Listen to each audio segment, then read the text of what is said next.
Dua pelaku spesialis pembobol rumah berhasil diamankan tim Reskrim Polres Sangadesa, di mana dari tangan kedua tersangka, polisi mengamankan sepucuk senpira dan hasil barang curian berupa 2 unit sepeda motor. Polsek Sangadesa, Polres Musi Banyuasin berhasil mengungkap kasus tindak pidana pencurian dengan pemberatan yang terjadi di Dusun 6, Desa Keban 1, Kecamatan Sangadesa, Kabupaten Musi Banyuasin.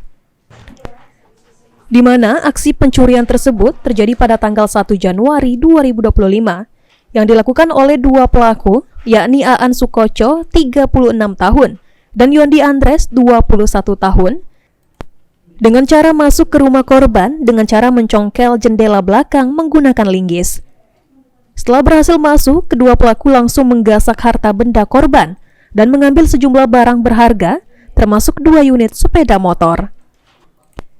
Atas kejadian tersebut, korban langsung melapor ke Polsek Sangadesa. Selanjutnya, Satreskrim Polsek Sangadesa langsung bergerak cepat dengan melakukan penyelidikan dan berhasil menangkap kedua pelaku. Yang mana Aan Sukoco ditangkap oleh polisi di sebuah gubuk miliknya yang terletak di Dusun 6, Desa Keban 1, Kecamatan Sangadesa. Sementara Yondi Andres menyerahkan diri kepada pihak kepolisian. Polsek Sangadesa telah berhasil mengamankan 2 orang tersangka berinisial AS dan YA.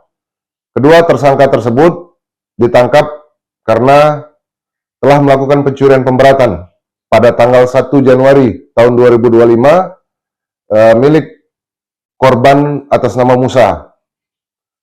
Kedua tersangka pada saat rumah korban kosong melakukan pembongkaran dan mencongkel menggunakan linggis. Para tersangka mengambil barang-barang milik korban berupa 2 unit senapang angin, 2 unit sepeda motor, 2 ekor burung murai, dan uang tunai sejumlah 15 juta. Saat ini kedua pelaku kini ditahan di Mapolsek Sangadesa untuk proses hukum lebih lanjut. Dengan sejumlah barang bukti, kedua tersangka dijerat pasal 363 ayat 2 KUHP tentang pencurian dengan pemberatan dengan ancaman hukuman pidana penjara hingga 9 tahun. Ruzi Iskandar, PAL TV.